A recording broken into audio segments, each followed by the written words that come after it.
core exercise.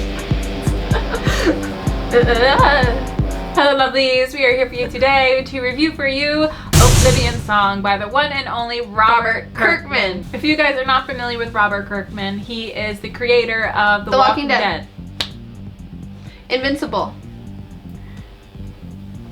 Outcast, with art by Lorenzo di Felici, Leonardo da Vinci. What? That was dead. Coloring by Annalisa and Naomi. The Mona Lisa. Yes. I'm in a very Italian mood right now. Oblivion Song starts out with a man by the name of Nathan Cole, who is taking people from another dimension because what? No. A rip opened up in time. Okay, over a decade ago, 300,000 people were lost and taken from Philadelphia, and they were transferred into an alternate dimension. And essentially, the government went years and years of saving people from this alternate dimension where there were monsters and just ugly things. And after a long period of not being able to find many more people, they decided to really kind of shut down their efforts of continuing this project. But one man, only one, Nathan Cole, decided that he was going to continue searching for people. And essentially, we want to know why. Why is he searching for people? Why does he want to continue searching for people in the Oblivion? There's so many questions to be answered. Robert Kirkman has created this whole new world universe, and he's so great at doing. And I don't know, there's just a lot of setup here, that a lot of things to know, and he has said in the back of the issue, like, hold on to your pants, essentially, because this is going places, a lot of different places. But does this comic remind you of anything? Because when I was reading it and I saw the plot, it completely reminded me of The Leftovers. I didn't watch The Leftovers. Okay, it's literally this. So you just ruined The Leftovers, thanks. No. Okay, so in The Leftovers, it's on a much grander scale. It's the entire world. People just vanish, right? But the cool thing about Oblivion is they know where these people go. In The Leftovers, the whole show revolves around like not knowing where these people went and not being able to save them and not being able to see them again. But in Oblivion Song, people are taken. I don't know what happens, but they're in this other dimension, and it's very similar. So that's what I thought of when I was reading Oblivion Song, was of The Leftovers, and that leads me to think that maybe it wasn't such an original idea by Robert Kirkman.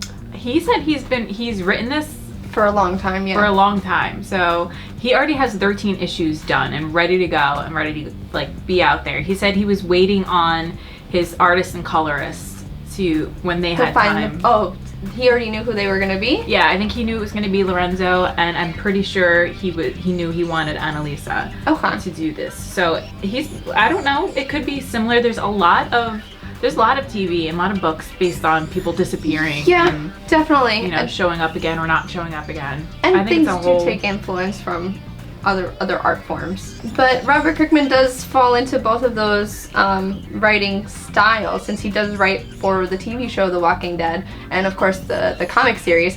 When I was reading this, I felt like it's possible that this could have been a pilot show written out as a pilot for a TV show first and then adapted to comic, but like you're saying, he's been working on this for a long time, who knows. But Robert Kirkman as a writer, I feel like he's an extremely successful writer, and there's a reason for that. He's tried and true in the sense of making very successful stories and series. So of course that's why people are going to read Oblivion Song, and that's why the writing, how do I put this? It's not that it's good or great, it's Robert Kirkman. It's like you know what to expect reading this, and it's not bad. It's literally just, it's Robert Kirkman. This is the writing style. It's his writing style, but here there's not too much dialogue as we've seen before, and the paneling, it's very cinematic. There is like one whole panel where it's essentially the same shot, so to speak, but like getting closer in, like zooming in. Yeah, and absolutely. I thought that was really creative. That's what I noticed too about the paneling of this as well, is that there were a lot of the action sequences were very close up. So most of the narration takes place within the art because, like you're saying, there isn't much dialogue. There isn't much writing per se. Right. Without the art, this would not be the same comic. Like, it's integral to have a lot of art for this comic, which again makes me feel like this is something that could have been, like you said, a script or an idea for something bigger, visual. Well, yeah, more visual than motion. Yeah, motion. More motion for me, since I've read a lot of Robert. We were on a first name basis. His writing to me is all about character building, and in this issue I feel like he created a bunch of threads, like for each character, that within each issue I feel like can be pulled at more and more and more, unraveling more of each character's story and building on this entire huge world, because that's what he does. He creates worlds, he creates universes that draw you in, which is what people really like about him. They like being drawn into these worlds. Right, and I think people really like getting attached to his characters. Right now, most of the focus is on Nathan Cole's character, so I want to see these other characters. There's this one character who's like, he has this like big traumatic experience that we don't know about yet, and I really want to get to care more about these other characters. Who is that? Remind me. His friend that helps him. Oh yes, with the glasses. With the glasses. His friend with the glasses. His friend with the glasses. That's another character that I'm really curious about, because there's something very specific about him that he talks about, and I want to know why. This is so general, but I want to know why he does this one thing, because it's part of his past, and I want to learn more about that past. All right, Leonardo da Vinci, you may kill me for this. Lorenzo di Felici. Considering this comic is very art focused, I particularly would have probably liked a different style of art.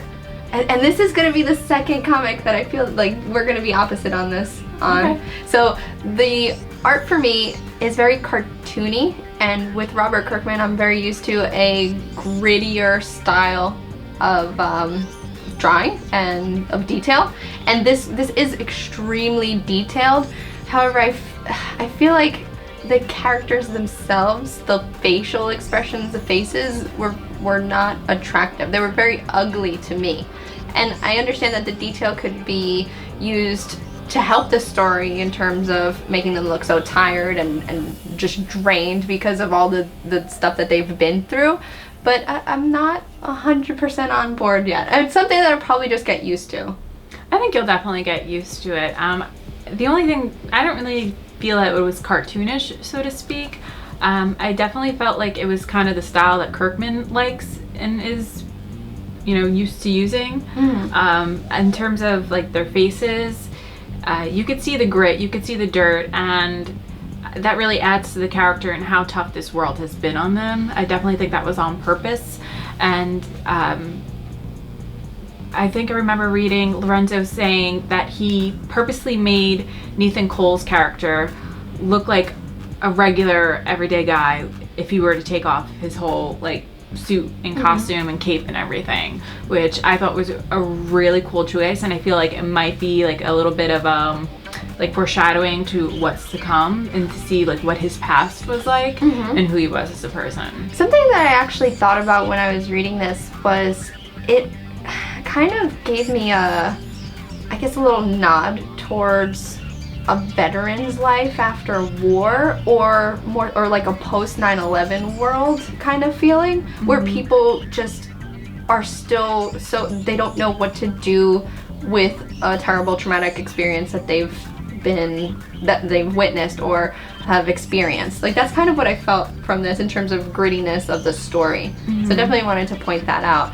But something that I really did like about the art was Annalisa Naomi, right? Annalisa Naomi's colors. So the world itself is very ugly, and that's how I feel about the art. Just not in a bad way. So if art could be ugly in a good way, then that's what this is. That's what this is. and with some minor setbacks that I just explained. However, the world being ugly and monstrous, the colors literally look like puke to me, and that's not a bad thing. It just really describes and portrays this world very well in terms of just a yucky, gross place you don't want to be. It's definitely not a positive place that you want to be transferred that's why to. I say, like, not to repeat myself, but without the art, without all this comic would not be what it is. Yeah, exactly. And so overall, I do find this to be really entertaining, and I am drawn in, possibly because of Robert Kirkman, but I think the art will be able to take it somewhere very interesting, and I'm gonna keep reading it. I'm definitely gonna keep reading it. You said there's 13 issues so far in the pipeline. So far, yeah.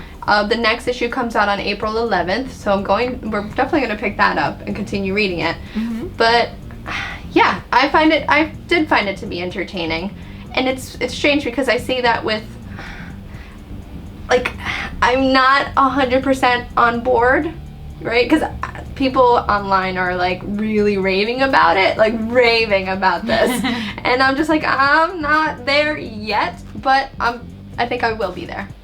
I think I will be there too. I mean, I really liked it. I was very interested in the dynamics between the two worlds. I would love to see that be developed more, because I feel like each world is going to be its own character in of itself. So I'm really excited for that, and yeah, I really liked it. So with that said, I'm going to rate this a 7 out of 8 pizza slices, because it is good. It's good. But there's still more to come. So what would you rate it? I'd give it the same rating. 7 out of 8. 7 out of 8 pizza slices. Yep. And definitely stick around, because there are some cool twists coming up, I think. And yeah, at the very end of this issue you get a twist. So like there's great payoff within the single issue itself. Mm-hmm. So it's not like you have to spend all this time investing to get the payoff. Mm-hmm. So Robert Kirkman, you did very well. Robert, we're on a first name basis, don't forget. Robert. You are.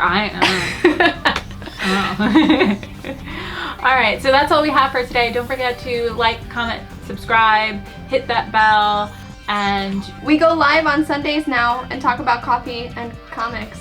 Live on Instagram on Sundays, because we can't figure out the YouTube thing. Maybe one day we'll go live on YouTube. But follow us there on Instagram, same handle. And anything else that I forgot? Let's start a fire. Let's start a fire, figuratively speaking.